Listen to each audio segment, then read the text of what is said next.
अब हाथ सामने खोल लो, थोड़ा सूक्ष्म व्यायाम करवा लेते हैं। तो बीमारी कई, जैसी ये बीमारी छोटी है, बीपी को आप मेंटेन कर सकते हैं, कोई दिक्कत नहीं है, शुगर को, कोलेस्ट्रॉल को, सब चीजों को। इन दवाइयों की साइड इफेक्ट बड़े खतरनाक है। जैसे कोलेस्ट्रॉल की आप दवाई लेते हैं तो उससे लिवर और खराब हो जाता है, फैटी लिवर, और बाद में उससे लिवर सिरोसिस तक हो सकता है, इतनी खतरनाक होती है। मैं डरा नहीं रहा हूं, आपको हकीकत बता रहा हूं।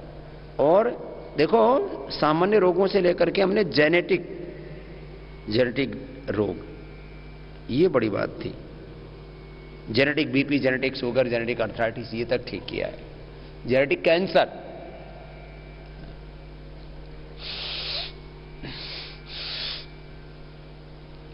और ये सारे के सारे प्रमाण हमारे पास में हैं।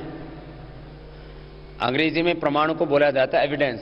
हमारे शास्त्रों में पूरे वेद, शास्त्र, दर्शन, उपनिषद, पूरी भारतीय संस्कृति प्रमाणों पर आधारित है। हमारे यहां बिना प्रमाण के कोई बात ही नहीं कही जाती। हमारे यहां तो प्रवचन भी देते हैं तो गीता का, रामायण का, महाभारत का, वेदों का, दर्शनों का, उपनिषदों का प्रमाण दिया जाता है। हमारे यहां कोई भी बात बिना प्रमाण के नहीं कहते हम। मॉडर्न मेडिकल साइंस में भी उसको, प्रमाण को एविडेंस कहते हैं। एविडेंस बेस्ड मेडिसिन ऐसा बोला जाता है उसमें, किसी भी चीज के लिए। अब कहीं पर भी कोई भी बात होती है तो उसमें आपको एविडेंस देना पड़ता है। जैसे कोई पॉलिटिकल बात हो तो उसमें अलग कॉन्स्टिट्यूशन का एविडेंस देना पड़ता है आपको। कोई जो है वकील बहस करता है, विधायिका, कार्यपालिका, न्यायपालिका, खबरपालिका, पूरी जिंदगी में कहीं पर भी जाओ, सब जगह क्या देना पड़ता है? हेल्थ हो, एजुकेशन हो, एविडेंस। और जिंदगी में भी एक दूसरे को एक प्रमाण देना पड़ता है। और कई बार तो जब थक जाते हैं, बोलो मैं कब तक प्रमाण देती रहूंगी, मैं कब तक इस बात के लिए प्रमाण देता रहूंगा कि मैं तुमसे प्यार करता हूं, मैं तुमको चाहता हूं, मैं तुमको चाहती हूं। हर बात में प्रमाण हमारे सामने आता है। तो आयुर्वेद में जो हमने काम किया, ये तो दरअसल ये दुनिया इतनी जटिल है ना, इसमें सत्य को भी स्थापित करना कोई सामान्य बात नहीं है। अब सबसे बड़ी परंपरा हमारी सत्य सनातन वैदिक परंपरा, लेकिन उसको प्रचारित करना कोई छोटा काम है, क्योंकि दुष्प्रचार करने वालों के पास में अथाह धन दौलत है। सत्य के प्रचार करने वालों के पास में पता नहीं है क्या बीच में गड़बड़ हुई। जो सात्विक लोग थे, सत्य के रास्ते पर चलने वाले लोग थे, वो थोड़े गरीब हो गए, और झूठ के रास्ते पर, बेईमानी के रास्ते पर चलने वालों के पास में ज्यादा दौलत होगी। तो उन्होंने अपनी दौलत के बल पर अलग अलग प्रकार की सामाजिक, आर्थिक, राजनीतिक ताकतें इकट्ठी कर ली, मीडिया आदि की ताकतें इकट्ठी कर ली, और इसलिए बुरी चीजों का बोलबाला है। अच्छी बातों का प्रचार करने में भी बड़ी दिक्कत आती है। क्यों? ज्यादा बल, ये पूरी दुनिया चलती है ताकत से, पावर से। ज्यादा पावर किनके पास इकट्ठी हो गई? बेईमानों के पास, असुरों के पास। इसलिए हमने तय किया है कि हम सत्य के रास्ते पर चलेंगे, आध्यात्मिकता के रास्ते पर चलेंगे, भगवान के रास्ते पर चलेंगे, लेकिन इन बेईमान लोगों से ज्यादा ताकत इकट्ठी करेंगे। बेईमान लोगों से ज्यादा ताकत होनी चाहिए सज्जनों के पास। इसलिए हमने कई तरह से शक्ति संचय किया है। शक्ति संचय, ये योग भी क्या, ये भी तो शक्ति संचय ही है। योग, आयुर्वेद और ये स्वदेशी का अभियान, ये भी शक्ति संचय। सामाजिक, आर्थिक, राजनीतिक, आध्यात्मिक शक्ति तो पाना है। साधना से हमको शक्ति मिलती है, दिव्य शक्ति की साधना है हमारी, डिवाइन पावर है।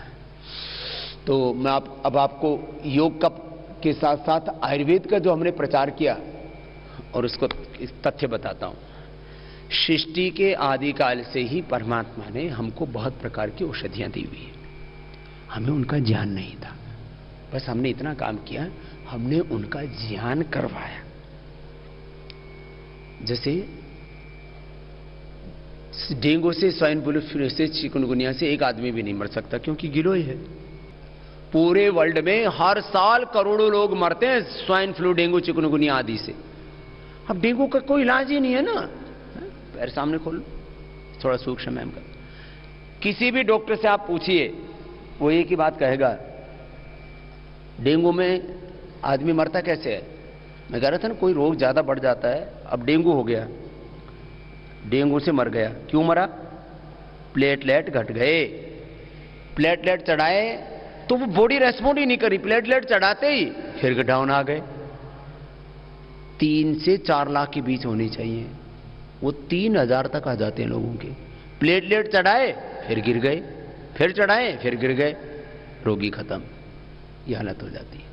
उंगलियों को अंगूठों को आगे पीछे दबाया, हमने करोड़ों लोगों को मरने से बचाया खाली गिलोय पिला करके। मैं तो कहता हूं 10-20 जड़ी बूटियां भी लोग अपने घरों में बोना शुरू कर दें तो इस देश की 99% बीमारियों को दूर किया जा सकता है। 10-20 जड़ी बूटियों से अपने घरों में गमलों में लगा सकते हैं। इतने तो जो फ्लैट में रहते हैं उनको भी गमले मिल जाते हैं। लोगों ने घरों में क्या लगा रखा है, बांस लगा रखा है। अरे बांस तो फूकने के काम आते हैं। पहले कोई बांस खरीद के लाए तो बोलते थे अब शकुन हो गया, बोले भाई ये तो अर्थी बनाने के काम आते हैं। कोई बांस खरीद के लाए, मकान बनाने में तक तो ठीक है, घर में कोई बांस खरीद के लाता था अच्छा नहीं मानते थे। अरे इन चीन वालों ने ऐसा मार्केटिंग का वो फंडा किया, आजकल गिफ्ट में बांस देते हैं। मैंने कहा हो गया इसका काम, तो दे दिया इसको बांस, सजेगी थोड़े दिन में इसकी अर्थी। चीन वालों ने ऐसा पाखंड कर रखा। और ये जो पढ़े लिखे शहरों वाले लोग हैं ना, तुम भी लोग उसमें सम्मिलित हो काफी, एक दूसरे को गिफ्ट में भी बांस देते हैं। पहले से ही तुम्हें अर्थी सजाने का सामान दे दिया। और एक पहले थोड़े दिनों पहले एक और प्रचार हुआ था, मनी प्लांट, घर में मनी प्लांट लगाओ। मैंने कहा ऐसा करो खेती बंद कर दो, ये लगा दो। बोले इससे धन आता है। ये सब बहकावे वाली बातें हैं। धन ना मनी प्लांट से आता है ना किसी पत्थर विशेष से आता है। बोले तेरे दिन खराब हो रहे हैं, बोले तो ये पत्थर पहन ले, ये पत्थर पहन ले। अरे पत्थरों से नहीं, पुरुषार्थ से जिंदगी बदलती है। चारों तरफ पाखंड फैला रखा है। तो घरों में क्या लगाओ, तुलसी लगाओ, गिलोय लगाओ, एलोवेरा लगाओ, ये तो हर घर में लग जाते हैं। ब्राह्मी, शंखपुष्पी, पत्थर चटा, निर्गुंडी, पारिजात, नीम, आजकल तो छोटे छोटे हो जाते हैं ना क्या, बोनसाइज, बहनें बहुत करती हैं। लेकिन वो घरों में जो लगा के रखती, इनको कुछ नहीं पता, उनमें सुबह से शाम तक ये कुछ ऐसे देखो जो बहुत ज्यादा उपयोगी पेड़ पौधे उनको लगाओ। अंग्रेज क्या सिखा गए हमको, एक तो घास काटना सिखा गए।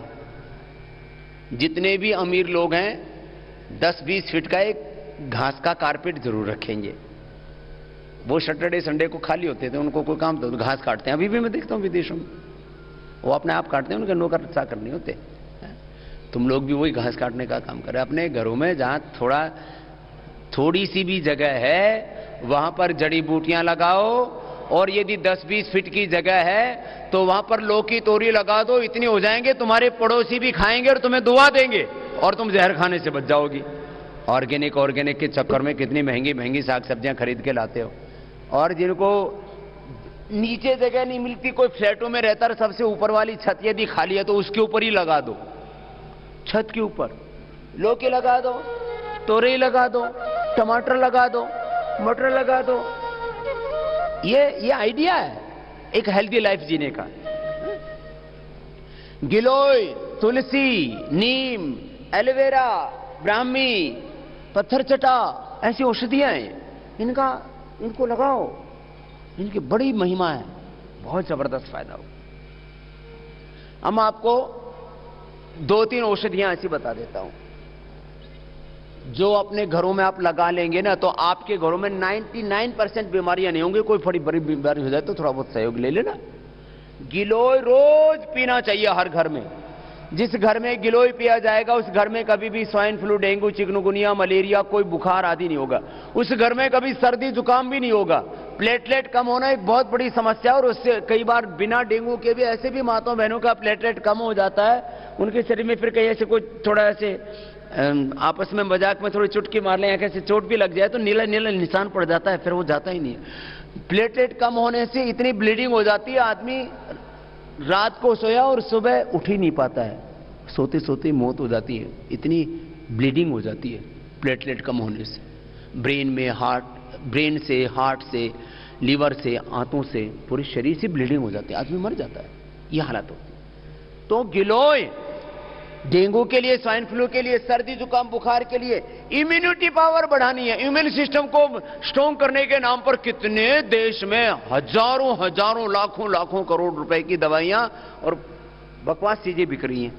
अरे गिलोय से बढ़िया इम्यून सिस्टम को अच्छा करने वाली कोई चीज नहीं, प्लेटलेट को बढ़ाने वाली कोई चीज नहीं।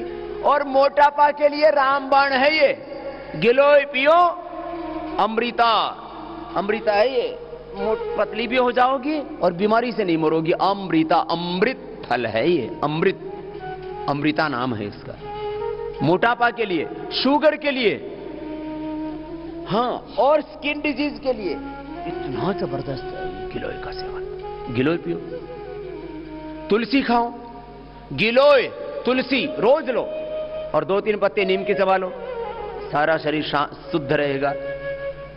थोड़ा बड़ी उसकी टहनियां हो जाए तो उनको ऐसे ही चबा लो मुंह में, दांत अच्छे रहेंगे। सैकड़ों बैक्टीरिया को मारता है अकेला नीम। मैं आपको एक खास बात बताता हूं, ये वात पित्त कफ और त्रिदोष नाशक है, जरा इसको सुनो। सर्दी जुकाम बुखार आदि तो दूर करती है, कफ रोग तो दूर करती है, पित्त रोग भी दूर करती है, पेट आदि अच्छा हो जाता है। और एक बात और सुन लो, जिन माताओं बहनों को और भाइयों को भयंकर अर्थराइटिस है, मैंने ये भी प्रयोग किया है। ये देखो, ये सारी बातें प्रयोग से पता लगती है, किताबों में नहीं लिखी है। माने जिनको अर्थराइटिस की कोई दवाई काम नहीं कर रही थी, ना कोई पेन किलर, स्टीरॉइड तक काम नहीं कर रहे थे, स्टीरॉइड तक ले लिए तो भी अर्थराइटिस दूर नहीं हो रहा था। गिलोय पी, सुबह दोपहर शाम भिगो के, रात को भिगो दी, सुबह पी ली, सुबह भिगो दी, दोपहर को पी ली, दोपहर भिगो दी, शाम को पी ली। ऐसे गिलोय भिगो के पी और अर्थराइटिस दूर हो गया।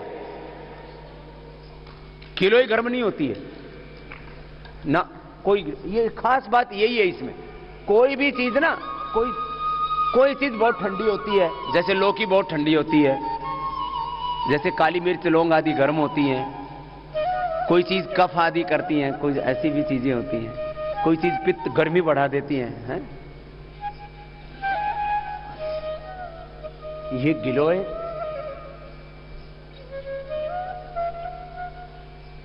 मैं आपको एक लाइव एग्जाम्पल बताता हूं। हमारे एक भाई हैं, अपने बहुत पुराने कार्यकर्ता हैं, भाई त्रिलोक चंद जी। उनकी पत्नी को मैंने खुद पर्सनली देखा, उनको औषधियां की, इतनी भयंकर उनको प्रॉब्लम हो गई, पूरे शरीर में अर्थराइटिस, फिर दवाइयों का रिएक्शन होता है कि पूरा शरीर, चेहरे से लेकर पूरे शरीर पर फुंसियां, पूरा शरीर जैसे पक गया हो दवाइयां खा के। एलोपैथी की दवाइयां इतनी, आयुर्वेद की दवाइयों ने भी काम नहीं किया, भयंकर पीड़ा। माने जैसे कहते ना, एक ऐसे जैसे हजारों सूल चुभ रहे हो, बिच्छू ने काट रखा हो, सांप ने काट लिया हो, ये स्थिति हो जाती है। माने रोम पीड़ा करने लगता है, ये हो जाता है अर्थराइटिस में, बुरी हालत हो जाती है। तो स्टीरॉइड ले लिए, आयुर्वेद की भी सब दवाएं दे दी हमने, सब गुल। कई बार क्या होता है, किसी की बॉडी में कोई, उन्होंने लास्ट में मैंने वो एलोवेरा, निर्गुंडी और पारिजात सब पिला लिया, फायदा हुआ, ऐसा नहीं कि नहीं हुआ, लेकिन फिर भी बच गया रोग। लास्ट में जाकर के फिर गिलोय पीना शुरू किया और आज वो उनकी पत्नी ठीक हो गई गिलोय पीने से। ये तो एक एग्जाम्पल दिया मैं, ऐसे कितने। अब जैसे लोग कहते थे ग्लूकोमा ठीक नहीं होता, कल ही मेरे पास आए, बोले बाबा जी आप औरों के उदाहरण देते रहते, हमारा उदाहरण भूल गए क्या? आज से 20 साल पहले की बात बता रहा हूं। एक सहारनपुर के ओपी भाटी हैं, मैंने पूछा कैसी हूं माता जी, तो उनको सबसे पहले मैंने कहा था, आज से करीब 15-20 साल पहले की बात है, कि प्राणायाम से और आमल के रसायन मुक्ता शुक्ति भस्म और सप्तामृत लो, इसमें दी हुई औषधि ग्लूकोमा की, और वो आंख में डालने की दवा, 1 चम्मच नींबू का रस, 1 चम्मच सफेद प्याज का रस, 1 चम्मच अदरक का रस, 3 चम्मच शहद। ये हम पहले घर में बनवाते थे लोगों से, क्योंकि हमारे पास मशीन आदि और ये सब इतना बड़ी सुविधाएं नहीं थी, तो घर में बना के डाला और ये आमल के रसायन 200 ग्राम, सप्तामृत लोह 20 ग्राम, मुक्ता शुक्ति 10 ग्राम, ये पाउडर खाया और 3 महीने के अंदर ग्लूकोमा पूरा ठीक हो गया। उस समय पहली बार जब मैंने उस समय भी हमने शुरू कर दिया था, 2001 में तो टीवी पर प्रोग्राम आने शुरू हो गए थे। तो मेरे पास ऑल इंडिया मेडिकल इंस्टीट्यूट से, इधर पीजीआई से तमाम डॉक्टरों के फोन, बोल बाबा जी क्या वास्तव में ग्लूकोमा ठीक हो जाता है? ग्लूकोमा ठीक हो है ही नहीं, कहीं दवाई नहीं। तो बोल बाबा जी आपने हमारा तो उदाहरण दिया ही नहीं। ऐसे कितने लोगों को मैं पहले तो क्या करता था, मैं योग करवाता था, आयुर्वेद की औषधियां देता था, श्रद्धेय आचार्य बालकृष्ण जी खुद हम डील करते थे इसको, एक एक व्यक्ति को। तब बाद में जो सेट हुआ उसको, ये जो इसमें औषधियां लिखी हुई है ये करोड़ों लोगों पर प्रयोग करके लिखी हुई है, उनके ऐसे नहीं कि ऐसे कहीं से जो है नीम हकीम खतरे जान, ऐसा नहीं कि कहीं से इधर उधर से किताबों से पढ़ा और टिप दिया लिख दिया, ऐसा नहीं। चलो सीधे बैठो। एक गिलोय से अलग अलग प्रकार के बैक्टीरियल वायरल डिजीज से लेकर के सभी प्रकार के बैक्टीरिया को, सभी प्रकार के वायरस को किल करती है। तो एंटीबायोटिक्स लेते हैं आप लोग, एंटीबैक्टीरियल, एंटीवायरल, कई तरह की जो है दवाइयां लेते हैं। सबसे अच्छा है गिलोय। इसके ऊपर पूरा रिसर्च किया हमने, सेल लाइन ट्रायल किया है और अभी एनिमल ट्रायल भी अभी शुरू हो जाएगा। आप लोगों की जानकारी के लिए इसी साल अभी हम लोग सेल लाइन ट्रायल और बाकी क्लिनिकल कंट्रोल ट्रायल बहुत तो चल ही रहे थे हमारे, अभी करीब जो है 250 करोड़ रुपए तो हमने उसमें खर्च कर दिया है और आगे और खर्च हो जाएगा। हर एक बीमारी के ऊपर अभी हम लोग एनिमल ट्रायल भी करने वाले हैं। एनिमल ट्रायल जैसे एलोपैथी में होता है ना, कोई भी बीपी की, शुगर की, थायराइड की कोई भी दवाई पहले जानवर को बीमारी करते हैं। उसका तरीका क्या होता है, जैसे जानवर को कैंसर कर दिया, जानवर को ब्लड प्रेशर शुगर कर दिया, उनको तो होता नहीं है, खास करके चूहे और खरगोशों पर सबसे ज्यादा प्रयोग होते हैं इसके। तो उनको पहले बीमारी करते हैं, फिर उनको दवाई खिलाते हैं, तब फिर उनका देखते हैं उनका इफेक्ट कितना है, फिर उसकी डोज आदि का निर्धारण करते हैं। अभी ये रिसर्च वाला काम पहले 500 और बाद में धीरे धीरे आप पूरे देश के लोगों के सहयोग से हमें इसमें 500 नहीं 5000 करोड़ भी खर्च करने होंगे तो करेंगे और आयुर्वेद को बहुत ऊंचाई पर लेकर के जाएंगे, सारा रिसर्च वाला काम। तो ये क्या होता है, आदमी के ऊपर ना एक्सपेरिमेंट्स कई बार बड़े जो है, अब जैसे आयुर्वेद में तो ज़्यादा दिक्कत नहीं है, लेकिन फिर भी दवाइयों का एक्सपेरिमेंट आदमी के ऊपर नहीं हो सकता पहली बार, इसलिए एनिमल्स को उसमें चुना जाता है कि भाई चलो कोई हानि भी हो गई तो मनुष्य तो एक मनुष्य की तो बहुत बड़ी कीमत है ना, एक मनुष्य की ज़िंदगी। ये तो ठीक है कि हिंदुस्तान में ज़िंदगियों की कीमत बहुत कम होती है, कहीं पर भी कोई किसी को कुछ भी कर देता है, लेकिन सच में जो है इंसान की बहुत कीमत है। मनुष्य इस धरती पर भगवान की सर्वश्रेष्ठ रचना है हर दृष्टि से। तो इसलिए एनिमल्स के ऊपर यह होता है कि उनको बीमारी करके ठीक भी तो कर देते हैं बाद में, उनको ऐसा थोड़ी है कोई हार्म करते हैं। हमारे लिए तो हार्म नहीं है, ये एलोपैथी वाले तो कुछ ज़्यादा ही अत्याचार करते हैं उनके ऊपर, वैसा हम नहीं करने वाले। तो इसके ऊपर भी पूरी दुनिया में बहस होती है, अब कहीं ना कोई तो प्रयोग होगा कहीं ना कहीं। तो जो है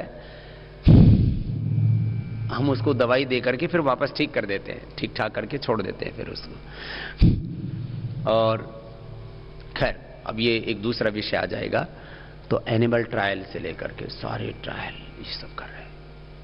अभी तक जो ट्रायल हो चुके हैं हमारे, जो कामयाब हो चुके हैं, हमने ये मुक्तावटी, ये मधुनाशिनी, इसका तो हम लोग सब ट्रायल कर चुके हैं। अब तो और नए ट्रायल होने हैं कि और ज्यादा इफेक्टिव और चीजों को कैसे बनाया जाए। तो मुक्तावटी से 100% बीपी कंट्रोल ही नहीं क्योर होता है, बीपी। मधुनाशिनी ये बहुत बड़ी बात है, ये नहीं तो ब्लड। आपकी जानकारी के लिए मुक्तावटी की हजारों बार टेस्टिंग की गई कि भैया बिना एलोपैथी के जो सोल्ट्स होते हैं, केमिकल्स होते हैं, वो तो अलग तरह के होते हैं। तो बोले बाबा जी कहीं इसमें, क्योंकि बहुत से बाबा ये काम करते थे, बहुत से लोग आयुर्वेद के नाम पर दवाइयों में स्टीराइड या एलोपैथी के केमिकल सोल्ट्स मिला देते थे और उससे एकदम से आदमी जो है ना एकदम दौड़ने लग जाता है। स्टीराइड किसी भी दवाई में मिला दो एकदम दौड़ने लग जाता है, अस्थमा हो चाहे अर्थराइटिस हो चाहे कोई भी बीमारी हो।